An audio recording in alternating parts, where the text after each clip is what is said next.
You know, you want to be their ally, so you have to hear their perspective. You have to see where they're coming from. And sometimes that might hurt. That might not make sense to you. And you're just like, what? But you need to set your ego aside, because usually the ego is the one that's kind of, no, that's not it. It's Yuntaku Time with Akko and Tamo. What does Yuntaku mean? It's an Okinawan word from the islands of Okinawa, which means chit-chat. We want to invite you to our kitchen table and include you in our chit-chat to explore new ways of thinking, to welcome different perspectives, and we want to share ideas on how to love yourself, love your partner, and shower your children with love. This is episode 10. And the topic of the day is how to win-win in an argument. But before we get started, let's talk about our recent happenings. Yeah. And recently, you've been going to farmer's market with our daughter. Yeah, we've been going every week and actually buying eggs there. Mm-hmm. And this is something that I recently found out, but because we used to always buy our eggs at Whole Foods, like Trader Joe's. Trader Joe's, yeah, organic, like pasture raised. And we're really into the whole dark yolk thing. And we never found eggs that were that dark. Right. Yeah. Especially here in the States. When we traveled outside of the States, we've noticed that a lot of the eggs were golden. Yeah, they were like really orange. Right. Yeah, actually, yeah, most of the countries we went to, which is really interesting. And so through research, I've been finding out that chickens that are raised eating grains, corn, things like that, their yolks usually don't get as orange because they're not eating grass and things like that. Yeah, so I was always walking past this booth that always sold eggs. And it was always a long line, and I would just wonder, like, wow, there's a long line. But it never really crossed my mind to buy eggs until a few weeks ago. I was like, you know what, let's give this a try. And so I bought it, and dang, how was it? Oh, wow, yeah. I to this day still don't believe it. I'm seeing how orange it is, but I'm in awe. It's crazy that you were able to find that. Yeah, it's like orange. And the shell of the egg is even different. It's like much thinner. So it's super easy to crack. It's super orange. And I was asking them what kind of food they eat. And they were saying, yeah, grass and bugs and organic grains. Okay, cool. So yeah, so that's what the stuff they eat. So I was pleasantly surprised. Oh, yeah. And it's interesting because we've tried so many eggs, right? We've always been looking for these orange yolk eggs that are really, rich in nutrients and whatnot. But it's been hard. We've tried pretty much all the different type of eggs at Whole Foods and Trader Joe's and many other markets. Yeah. And at farmer's market, bam. Yeah, nothing came close to it. Yeah. And I'm sure it's because it's super fresh too. It doesn't have to be refrigerated. Wow. Yeah, so it's awesome. Yeah, that's another interesting thing too. Something that I noticed traveling with you. Most countries, they don't necessarily put the eggs in refrigeration. Yeah, it's interesting. Yeah, right. They don't. So even in Japan, they just kind of leave it out. Yeah, you found the golden egg, so yeah. Yeah, super excited. So we've been going weekly to buy these eggs. Yeah, it's cool. And since farmer's market, it's outdoors, so there's a lot less worries about things getting infected and whatnot compared to a store that has less ventilation. So yeah. It's fun. Yep. So that was our recent happenings. Cool. So yeah, let's get back to it. So the topic of the day is how to win-win in an argument. So are you guys tired of continually getting into the same argument? Right. With your significant other, your partner, or even friends, parents.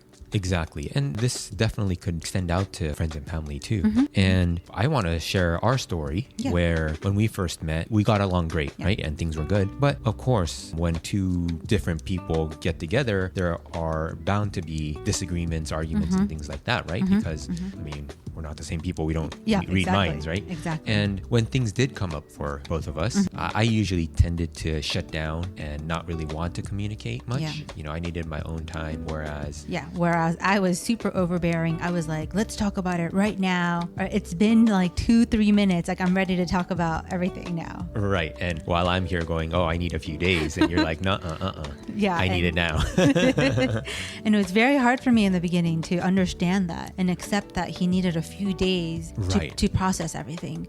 Because I was always the one to just process it very quickly. And it seems like you were processing, that's how you processed it, right? By talking about it right then and there start processing it. Whereas for me, I was like, okay, well, give me a few days, see ya. And then I would need to process it by myself, alone. So that was a pretty big... Yeah, that was a pretty big thing where we had to really work things out, and we needed to really peel the onion and just keep peeling just to see and dig deeper to see where this was really coming from. And that's what we're going to share with you today and how we did this. Yeah. And so just a little addition to our story is little by little, we ended up meeting in the middle. And now you are totally okay with giving me a little bit more time to process if needed. And now I'm able to process in real time, just like with you, and depending on the situation, right? Some situations definitely require real time processing, whereas some other things, okay, we can give it a few days and talk about it later, or just a few hours and check in back with me and things are okay. It's not like we're angry at each other or anything like that. So that's where we've gotten. So we've gotten really far compared to when we first started. From giving me a few minutes at most and me needing days or a week at most. Now I can do real time, and she can also give me some time if needed. So. And I can wait. I just kind of tell him like, hey, I'm here for you. I'm ready to talk whenever you are. And then that's kind of how it is. And I wait, and it doesn't bother me at all in any way. So, yeah. And also, depending on the situation, I can now give you updates too, like, oh yeah, I'm still processing it or whatnot. And that gives you a little bit more understanding of where I'm at. Yep, absolutely. Yeah. All right. So what we want to do is now share some tips that we've come across and some things that we've worked on to become allies to fight miscommunication instead of fighting each other, because that's not the point. I mean, we're together because we make each other much better person. We help each other grow. We love each other's company, and life is so much more with each other. So that's what we want to continue growing, and we don't want to fight each other, right? No. So we're here to share some tips of what we've done. Yeah. So as Tama was saying, there's this method we call like the ally method, where we take the situation or take the argument and we actually team up as a team, and we see the argument as our, I guess, enemy, for lack of a better word. So we are in this together, and we're trying to uncover and figure out what's going on with the argument. We're fighting the argument and not each other. Right. And that's the difficult part. Usually when get into arguments, it becomes me versus you, but that actually escalates things. So instead, how you want to see it is that we're both on the same team. Of course, that's why we're together, right? Yep. And being on the same team and looking at the conflict or the issue as the third party. And you can see it as fighting it, or as you kind of mature, you can see it as, oh, it's just miscommunication. So where is the miscommunication? Let's figure that out. And that's kind of how we've been evolving. So for us in the beginning, it's like, okay, hey, we're having an argument. There's this issue. Let's attack that issue. But little by little, we don't really even see it that way anymore. As we gotten better at this technique or method, it happens naturally now. And okay, where is the issue? Yeah, exactly. And we can be more honest about everything. So we want to share some tips with you on how we used the ally technique and how you can best use the ally technique. Yeah, so tip number 1. So you need to figure out what each other truly wants. So let's break it down. You need to really be honest with yourself. What is it that you need? And it truly comes down to pretty much 2 things normally in any argument or of any sort. It usually has to come down to, I don't feel respected and I don't feel loved. So those are usually the 2 things that everything usually kind of comes down to. Okay, you didn't do the laundry, or you didn't hug me. Like, it comes down to you didn't love me. So a lot of the time for me, it came down to you didn't love me. So that's kind of why it hurts you a little bit deeper. And so that's why you just have to keep digging to see what the root cause is, and let your partner know what truly is bothering you. Because most of the time it wasn't his intention to make you feel that way, nor did it even cross his mind that you felt that way. So right. And so even just doing that in itself can start breaking down the miscommunication. And it really also comes down to honesty, being honest with each other, and more so being honest with yourself, so that you can really go to the core, the foundational roots of why you're feeling a certain way and what it is that you're feeling. I mean, be honest with yourself and be okay that your partner is going to take whatever you're going to say. Oh, you have to trust. Yeah, you have trust. to trust. There you go, trust. That's You the have to word. trust that your partner will receive your message in the best way possible. Yes. You just need to trust your partner that they're going to take it the best way possible. Right, exactly. And that really brings up a great point, because more and more, the more you do this, you build up trust again and again. And of course, we're human and we do make mistakes. So sometimes your partner can be in a really bad state, right? Maybe they're a bit depressed or angry. Maybe there's stuff going on in their lives at work or family or friends or wherever it might be. And during those times, you're more likely to get into arguments, right? Yeah. And so what you say, of course, when you say it, you have to make sure that you're speaking honestly. And that honesty doesn't necessarily mean blurting out the mean things or how you feel about them, or how you feel about them for something they did 5 years ago, things like that. It's not like that. But honestly, how you're feeling and not blaming. This is not blame. Yep. Right? You don't blame them. You don't point the finger at them. Just tell them, hey, I'm feeling this way because of blah, blah, blah, blah, blah, blah. Yep. And preferably beforehand, you talk about this kind of stuff. Okay, the next time we get into an argument, I'll be honest with you, and this is how I want to approach it, so that they already have a primer or understanding that that's how things will improve going forward, right? Doesn't that help? Yeah. Oh, yeah, absolutely. And also, after you share this with them, when you get into an argument and honestly tell your feelings to your partner, you also have to be okay with, if they do respond negatively to you, you have to be okay with, at least in the short term, be okay with, okay, this is just growing pains. Right? So you can't just do it once and say, oh, it's not working, because it takes a long time. Even for us, it took a couple of years. Yeah. So you just have to keep working at it and just keep tweaking it so that it works with you guys, with you. Exactly. You make it yours. Yeah. And Akko brings up a really good point. And so another side tip is, you might want to ask your partner, hey, how can I best talk to you when you're angry or sad, or when we get into an argument? Because maybe there's trigger words that they don't like. To a lot of people, it's calm down. Yeah. And that was me. I'm like, I don't like to hear the word calm down. Yeah. And it's funny because, a lot of people, that's what comes to their mind. Like, Right. you need to calm down. Right. Calm down. Yeah. So that could be a trigger word. So you can always, you have to talk to them. Right. Like, what are some words that don't jive well with you? So, and you need to really know yourself and what can trigger you. Right. And so I think it's a side tip, but a big side tip. Make sure that you have a conversation with your partner before the argument happens, because once the argument happens and you're trying to do something different, if you're in a rage or completely depressed or shut down, you're not going to be able to think about this. So just set it up beforehand when you guys are both in a fantastic mood. Go out for a date or whatever, go out for dinner or whatever, or even at home, a nice night together. Just talk about it. And if you feel yourself kind of getting really heated up, then just stop. I mean, it's not worth it, because when you're heated up, you say things that you might not mean, and you can't really take back words that easily, because when people hear those words, it touches their heart and it goes deep. And so rather than doing that, you should just stop and then just say, you know what, I'm going to just take a time out. Yeah, I definitely agree, especially in the beginning stages.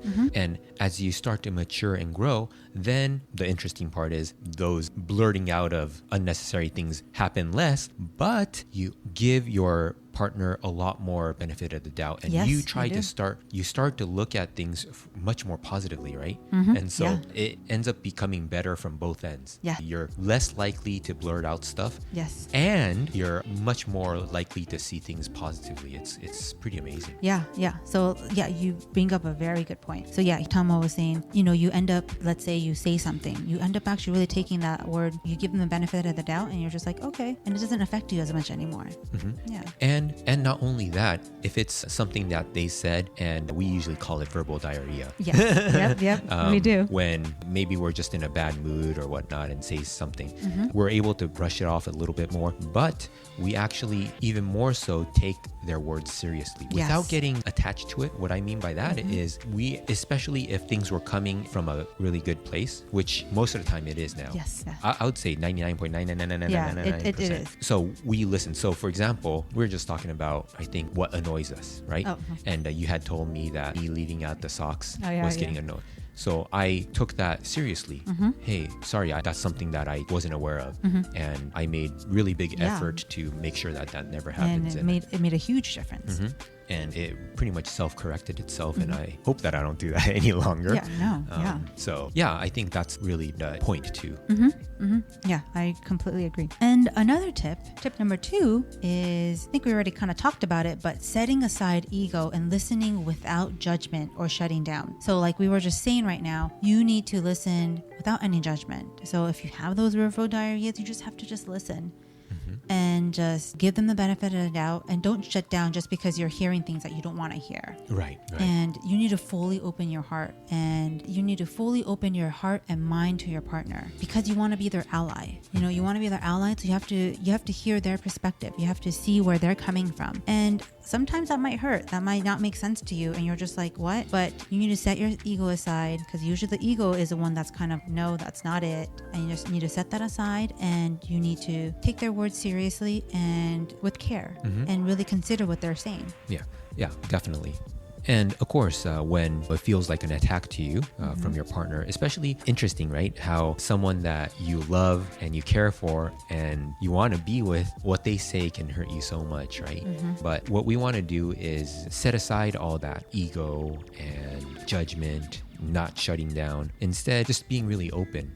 And if you listen to them with an open heart, open mind, that will diffuse in a lot of cases, not all cases, but a lot of cases, their anger or their outburst, whatever it might be. Yeah. And again, we're talking about situations that are not crazy intense, right? And another thing that we both want to say is that there are going to be times, especially when things are so heated, you just want to take some time out, right? Yep. And just walk away from the situation. Yeah. Because one person winning is another person losing, and that's still a lose situation. So we want to create that win-win situation. So Tomo, like you were saying, if it's that heated, then you just need to stop and walk away. Right.